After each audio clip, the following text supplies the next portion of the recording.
Alice in Wonderland, Chapter 2, The Pool of Tears.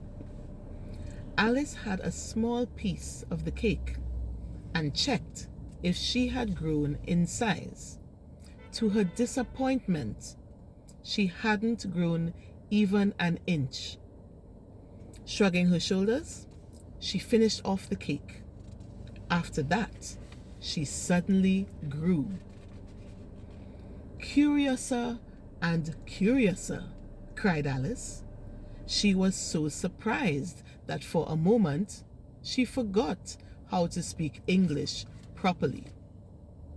"Now I'm opening up like a telescope, and a rather large one." She looked down at her feet only to see that she had grown so tall she couldn't even see them. "Goodbye, feet. I wonder who will put on your shoes and stockings for you," she called. Just then, the top of her head struck the roof of the hall. She was at least 9 feet tall. She picked up the golden key and turned to the door. But poor Alice was so huge that going through the door was impossible. She sat down and began to cry. Huge tears dropped from her eyes.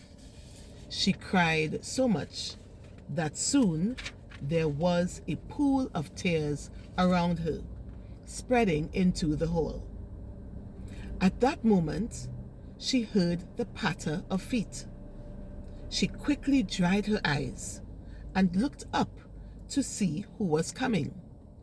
It was the White Rabbit, splendidly dressed, with kid gloves in one hand and a large fan in the other. He kept saying to himself, "Oh dear, the Duchess, won't she be upset if I keep her waiting?" As he neared Alice, she called out, "If you please, sir." To her surprise, he jumped in fright on seeing her. He dropped the fan and the gloves and ran into the darkness as fast as he could. Alice picked up the fan and started fanning herself, all the while muttering, "Dear me, everything is so odd today. Yesterday, things went on just as usual. I wonder if I've changed through the night. Was I the same person when I got up this morning? If not, then who am I? Ah, that's the great puzzle." As she said this, she looked down and saw that she had put on one of the gloves while talking. "Now, how could I have done that unless I'm getting smaller?" she wondered. She stood up and measured herself.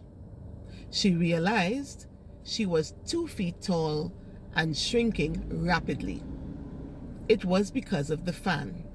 The more she fanned herself, the more she shrunk. She quickly dropped the fan. That was a narrow escape. Now for the garden. She ran back to the door, happy to see she was the right size, but sad to see that the key was on the glass table as before. "Things are worse than ever," said Alice, "for I was never this small." Just then, her foot slipped and she fell in the salt water. At first, she thought she had fallen into the sea, but then she realized it was the pool of tears that she had made crying. She heard someone splashing her way. She swam nearer to make out what it was. At first, she thought it must be a walrus or hippopotamus, but then she remembered how small she was now, and she soon realized that it was only a mouse that had slipped in the salt water like herself. "Would it be any use now," said Alice, "to speak to this mouse? Everything here is so strange. It is quite likely that he will talk." "There's no harm trying," she began. "Oh, mouse, do you know the way out of this pool?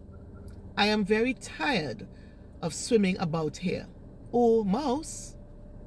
The mouse looked at her inquisitively, but said nothing. Perhaps he doesn't understand English. Maybe he's a French mouse, she thought. So she asked in French, "Où est mon chat?" which in English meant, "Where is my cat?" Suddenly, the mouse leaped out of the water and shook with fright. "Oh, I beg your pardon," cried Alice.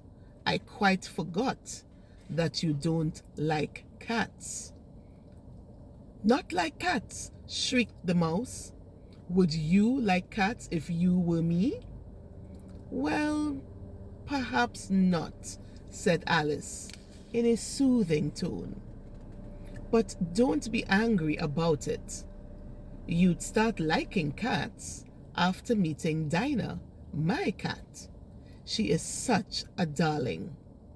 She stopped when she saw the mouse becoming angry.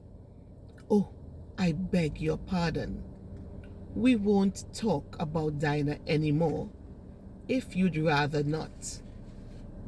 "Well, indeed," cried the mouse, who was trembling down to the end of his tail. "As if I would talk about such a subject. Our family has always hated cats.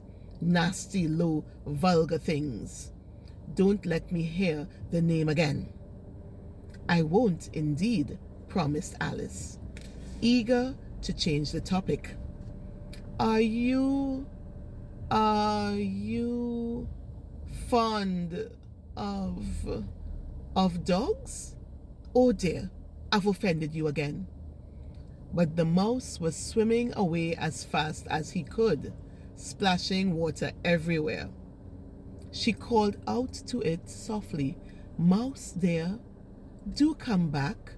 We won't talk about cats or dogs if you don't like them."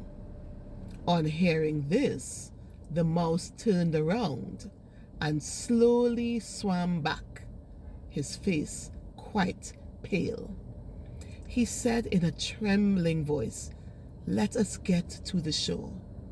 I will tell you the story of my life. Then you'll understand why I hate cats and dogs." Alice looked around her and saw that the pool was now crowded with animals and birds. There was a duck, a dodo, which was a big, clumsy bird that couldn't fly, an eaglet, a brilliantly colored parrot called a lory, and several other curious creatures.